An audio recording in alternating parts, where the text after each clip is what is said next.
Então, assim que o século XIX ele termina nos Estados Unidos com essa segregação entre brancos e negros, em que os negros, ou os não brancos, mas principalmente os negros, têm uma série de entraves para ter acesso ao mundo do trabalho, ao mundo político, a uma integração real à sociedade americana.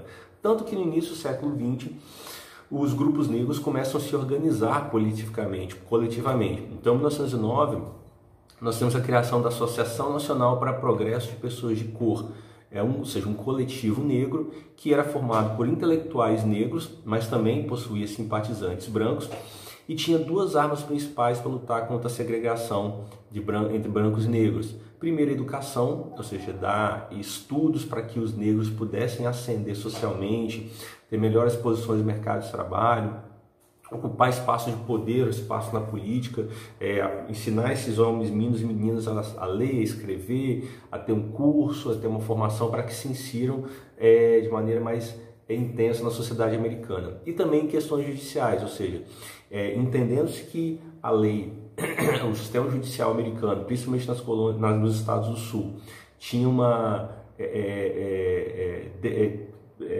deixava aquém em relação aos negros quando eles estavam em julgamento. Essa Associação Nacional para o Progresso de Pessoas de Cor contratava bons advogados para defenderem essas pessoas negras nesses processos judiciais, né?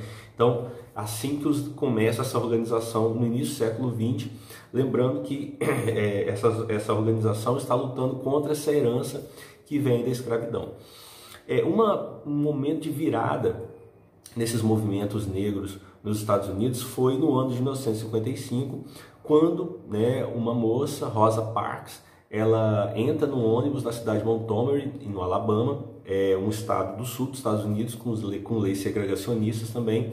E uma das leis segregacionistas é quando o ônibus estivesse cheio, todos os assentos ocupados, e entrasse um branco, um dos negros tinha que se levantar para o branco sentar. E Rosa Parks, uma moça negra, estava sentada num local no ônibus, se dirigindo para sua residência, quando entra um branco e todos os outros assentos estavam ocupados.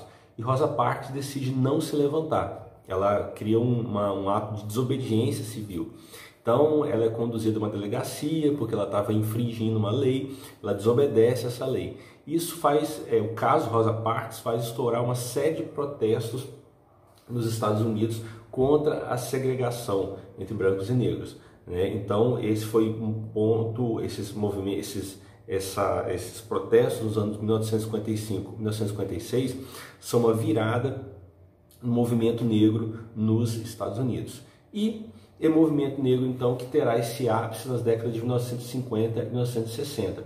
É importante explicar por que eu uso termos movimentos negros, porque só nos Estados Unidos nós podemos falar de 3 movimentos negros, todos estão lutando contra a segregação entre brancos e negros, só que eles têm lideranças diferentes, eles têm bases ideológicas e de práticas diferentes. Então nós podemos citar, por exemplo, o movimento liderado pelo Malcolm X, que atua nas décadas de 50 e 60. E quais eram os pontos fundamentais do pensamento do Malcolm X, desse negro americano que luta contra a segregação entre brancos e não brancos? Então, o Malcolm X, durante a vida dele, a vida política dele, eles transitam por diferentes fundamentos ideológicos, sendo os principais.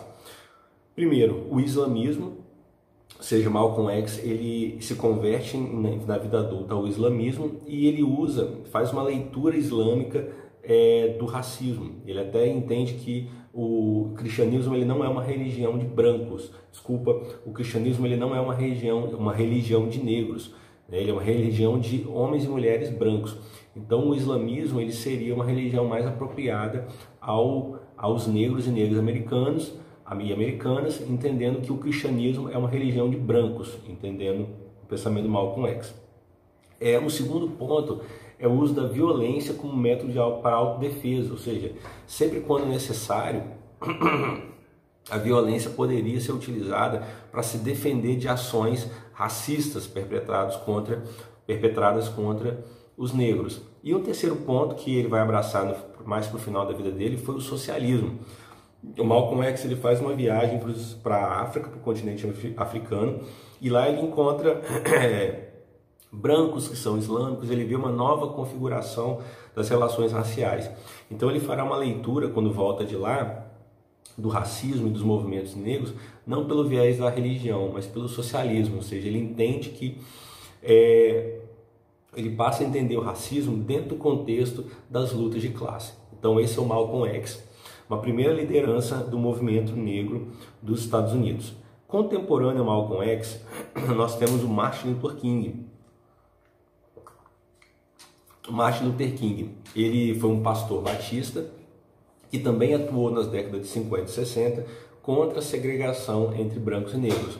E o Luther King, quais eram os pontos do pensamento da ação de Luther King? Primeiro, desobediência civil, ou seja, toda lei que fosse segregacionista entre brancos e negros, ela não deveria ser obedecida, ela deveria ser aí desobedecida, e os protestos pacíficos, ou seja, as marchas, o uso de palavras de ordem, cartazes, diferente do Malcolm X, a não utilização da violência. Enquanto Malcolm X lançava a mão da violência quando necessário, o Luther King, Martin Luther King, ele defendia, ele não usava a violência nas suas manifestações ou nos seus protestos. Eram marchas, protestos, falas, discursos, mas não o uso da violência e a desobediência civil, ou seja, não obedecer às leis.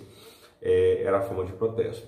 E nós podemos acrescentar ao Malcolm X e ao Luther King os Panteras Negras, o movimento Pantera Negra, ou seja, também ele surge nos anos 60, 70, e o Pantera Negra, os Panteras Negras, eles têm uma inspiração socialista também, ou seja, eles leem o racismo no contexto da luta de classes. E qual era a estratégia desse coletivo? Primeiro, a formulação de serviços sociais para negros pobres, por exemplo, dar café da manhã para as crianças negras pobres, para que elas fossem alimentadas para a escola, para terem um bom rendimento.